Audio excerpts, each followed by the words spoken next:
Albert Einstein once said, everybody's a genius. But if you judge a fish by its ability to climb a tree, it will live its whole life believing that it is stupid. Ladies and gentlemen of the jury, today on trial we have modern day schooling. Glad you could come. Not only does he make fish climb trees, but also makes them climb down and do a 10-mile run. Tell me, school, are you proud of the things you've done? Turning millions of people into robots, do you find that fun? Do you realize how many kids relate to that fish swimming upstream in class, never finding their gifts, thinking they are stupid, believing they are useless? Well, the time has come, no more excuses. I call school to the stand and accuse him of killing creativity, individuality, and being intellectually abusive. He's an ancient institution that has outlived his usage. So, Your Honor, this concludes my opening statement, and if I may present the evidence of my case, I will prove it. Proceed. Exhibit A. Here's a modern day phone. Recognize it? Here's a phone from 150 years ago. Big difference, right? Stay with me. Here's a car from today, and here's a car from 150 years ago.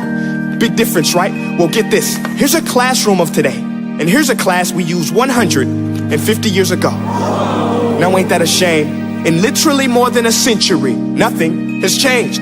Yet you claim to prepare students for the future? But with evidence like that, I must ask, do you prepare students for the future or the past? I did a background check on you and let the record show that you were made to train people to work in factories, which explains why you put students in straight rows, nice and neat, tell them sit still, raise your hand if you want to speak, give them a short break to eat, and for 8 hours a day, tell them what to think. Oh, and make them compete to get an A letter which determines product quality, hence grade A of meat. I get it. Back then, times were different. We all have a past. I myself am no Gandhi. But today, we don't need to make robot zombies. The world has progressed, and now we need people who think creatively, innovatively, critically, independently, with the ability to connect. See, every scientist will tell you that no two brains are the same, and every parent with 2 or more children will confirm that claim.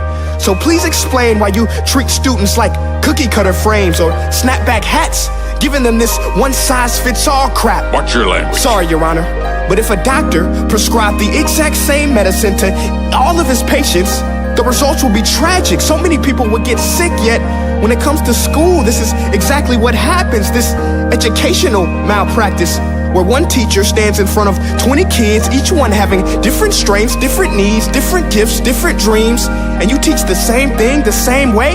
That's horrific. Ladies and gentlemen, the defendant should not be acquitted. This may be one of the worst criminal offenses ever to be committed. And let's mention the way you treat your employees. Objection. Overruled. I want to hear this. It's a shame. I mean, teachers have the most important job on the planet, yet they're underpaid? No wonder so many students are short-changed.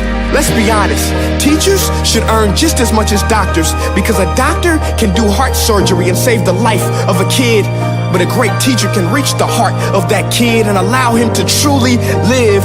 See, teachers are heroes that often get blamed, but they're not the problem. They work in a system without many options or rights. Curriculums are created by policymakers, most of which have never taught a day in their life. Just obsessed with standardized tests. They think bubbling in a multiple choice question will determine success. That's outlandish. In fact, these tests are too crude to be used and should be abandoned, but don't take my word for it. Take Frederick J. Kelly, the man who invented standardized testing, who said, and I quote, "These tests are too crude to be used and should be abandoned." Ladies and gentlemen of the jury, if we continue down this road, the results will be lethal. I don't have much faith in school, but I do have faith in people. And if we can customize healthcare, cars, and Facebook pages, then it is our duty to do the same for education, to upgrade it, change it, do away with school spirit, because that's useless. Unless we're working to bring the spirit out of each and every student, that should be our task. No more Common Core. Instead, let's reach the core of every heart in every class. Sure, math is important, but no more than art or dance. Let's give every gift an equal chance. I know this sounds like a dream, but countries like Finland are doing impressive things. They have shorter school days. Teachers make a decent wage. Homework is non-existent, and they focus on collaboration instead of competition. But here's the kicker, boys and girls. Their educational system outperforms every other country in the world. Other places like Singapore are succeeding rapidly. Schools like Montessori, programs like Khan Academy. There is no single solution, but let's get moving.